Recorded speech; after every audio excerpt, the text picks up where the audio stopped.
साथियों नमस्कार, स्वागत है आप सभी का आपके अपने इस YouTube चैनल विजिट एरिया में। मैं हूं एडवोकेट मंजित त्रिपाठी। आज के इस वीडियो में हम लोग बात करेंगे कि लोन डिफ़ॉल्ट के केस में एनबीएफसी के क्या नियम्स हैं, एनबीएफसी के क्या रूल्स होने चाहिए। हालांकि रूल्स और जो नियम हैं उनके अगेंस्ट में ही ये एनबीएफसी वाले काम करते हैं। जहां से आपको लोन मिलने में प्रॉब्लम होती है वहां एनबीएफसी आसानी से लोन दे देते हैं। यानी सरकारी बैंक या प्राइवेट बैंक आपको लोन देने से मना कर देंगे, वहीं एनबीएफसी वाले आपको बिना किसी भी लाग लपेट के, बिना किसी भी रूल रेगुलेशन को फॉलो किए आपको लोन दे देंगे और आप उस लोन को ले भी लेंगे। कभी कभी ये भी देखा जाता है कि हमारी कैपेसिटी 5 लाख लेने की है तो हमें 5 लाख से ज़्यादा 15 लाख दे दिया जाता है। यानी कि एनबीएफसी आपको ट्रैप करने के लिए, फंसाने के लिए आपको ज़्यादा पैसे दे देती है और बाद में वो कहती है कि भाई हम तो निकलवा लेंगे। ये सच्चाई है। वो 1 लोन के बदले 2 लोन दे देती है, 2 लोन के बदले 3 लोन दे देती है। तो जब लोन डिफ़ॉल्ट हो जाता है तो एनबीएफसी के क्या नियम्स हैं, क्या रूल्स एंड रेगुलेशन हैं, इसको भी आपको समझना ज़रूरी है। सबसे बड़ी बात तो ये है कि कभी कभी जब आप कहते हैं कि आरबीआई के ये नियम हैं तो एनबीएफसी वाले कहते हैं कि हम इस नियम को नहीं मानते हैं क्योंकि हम बैंकिंग नहीं हैं, यानी हम आरबीआई के नियमों के अंतर्गत नहीं आते हैं। हालांकि ये आरबीआई से ही रेगुलेट होते हैं, लेकिन ये आपको डराने के लिए इस बात की बात करते हैं। एनबीएफसी जो होते हैं वो जो बैंक कहती है उनको ही करना पड़ता है, लेकिन ये उलट ही काम करते हैं, ये बिल्कुल अपोजिट काम करते हैं।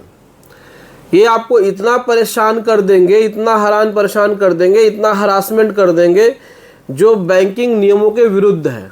आरबीआई ने हमेशा कहा है, हमेशा गाइडलाइंस में कहा है कि रिकवरी हमेशा सही तरीके से होनी चाहिए, नियमों के अनुसार होनी चाहिए। लेकिन एनबीएफसी की जो नियम है वो अपने खुद के नियम होते हैं। वो कहते हैं कि हम जब भी चाहेंगे तब भी आपको कॉल कर सकते हैं, यानी कि दिन भर में 500 बार आपको कॉल कर सकते हैं। जबकि आरबीआई ने कहा है कि भाई कस्टमर को आप इतना कॉल नहीं कर सकते हैं। आरबीआई तो ये भी कहता है कि फोर्सफुल रिकवरी नहीं हो सकती है, लेकिन एनबीएफसी वाले गुंडागर्दी करते हैं। वो आपके दरवाजे पे आते हैं, जोर से चिल्लाते हैं, धमकी देते हैं, मारपीट करने की कोशिश करते हैं, घर में जाके बैठ जाते हैं। लेकिन आरबीआई कहता है कि भाई आप किसी घर में इल्लीगल घुस करके बैठ नहीं सकते हैं, आप इल्लीगल ट्रेसपास नहीं कर सकते हैं, ज़बरदस्ती आप नहीं कर सकते हैं, महिलाओं के साथ आप बदतमीजी नहीं कर सकते हैं, बड़े बुजुर्ग बच्चों के साथ बदतमीजी नहीं कर सकते हैं। लेकिन ये एनबीएफसी वाले इनका जो भी मन करता है वो करते हैं। और तो और एनबीएफसी कंपनी वाले क्या करते हैं कि अगर आपका लोन डिफ़ॉल्ट हो गया है तो ये आपके घर से 1000 किलोमीटर दूर किसी दूसरे शहर में जा करके आपके ऊपर मुकदमा कर देते हैं। जबकि सख्त हिदायत है आरबीआई का और सुप्रीम कोर्ट के बहुत सारे गाइडलाइंस है कि लोन डिफ़ॉल्ट के मामले में क्रिमिनल केस नहीं हो सकता है, यानी 316, 318 केस नहीं बनना चाहिए। जब मामला लोन रिकवरी का है और इसमें आपको पैसा मिला हुआ है, यानी कि बोरोवर ने आपको 4-5 ईएमआई, 2 ईएमआई, 1 ईएमआई पेड कर दिया है, तो यहाँ पर 316, 318 केस नहीं बनता है। लेकिन वो आरबीआई के अपने नियम हैं और एनबीएफसी के अपने रूल हैं। एनबीएफसी वाले कहते हैं कि पहले मुकदमा फाइल करिए, उस मुकदमे को फाइल करने में कोई दिक्कत नहीं है। लोन डिफ़ॉल्ट हुआ है, बस आप 316, 318 लगा दीजिए और उसके बाद वो क्लाइंट को भेज देते हैं कि आपके खिलाफ हमने कोलकाता में केस फाइल कर दिया है।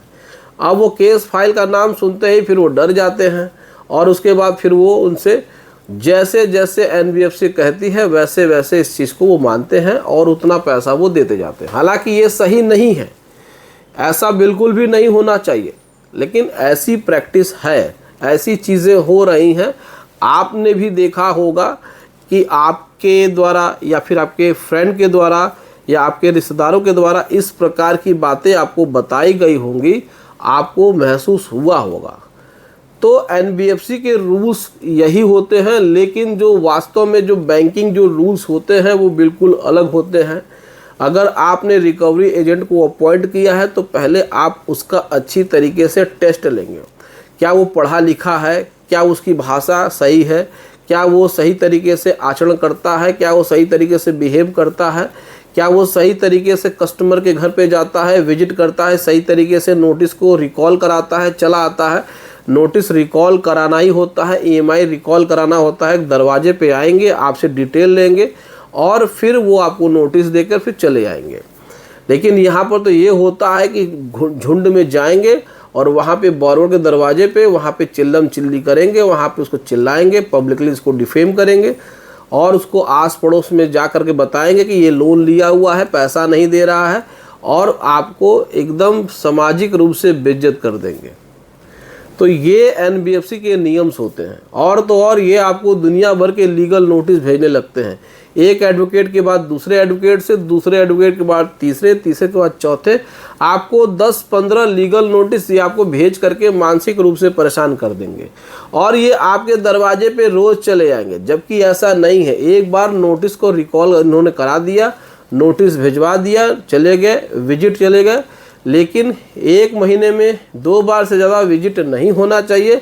लेकिन ये आपके दरवाजे पे रोज़ जाएंगे, रोज़ जा कर के बैठे रहेंगे, रोज़ चिल्लाएंगे और आपको मानसिक रूप से प्रताड़ित करेंगे। इसके अलावा ये क्या करते हैं, फ़ोन पे गालियाँ भी देने लगते हैं, ये आपको परेशान कर देते हैं। तो इसका देखिए निस्तारण क्या है, ये सारी चीज़ें तो होती हैं, इन सब का सलूशन यही है कि ऐसे रिकवरी के खिलाफ आप पुलिस कंप्लेंट कर सकते हैं। सुप्रीम कोर्ट ने भी कहा है कि भाई अगर इस प्रकार की रिकवरी हो रही है, फोर्सफुल रिकवरी हो रही है, इल्लीगल रिकवरी हो रही है, तो आप जो भी इस प्रकार से आपको परेशान करता है, आपके ऊपर दबाव डालता है, तो आप उनके खिलाफ एक रिटर्न में पुलिस कंप्लेंट कर दीजिए और वहाँ पे सुसंगत धाराओं में इनके खिलाफ FIR भी दर्ज हो जाएगी। तो लोन डिफ़ॉल्ट के मामले में NBFC के यही नियम और कायदे कानून होते हैं, जो कि आपके RBI के नियमों को ये लोग नहीं मानते हैं और इसी तरीके से आपको परेशान करते हैं।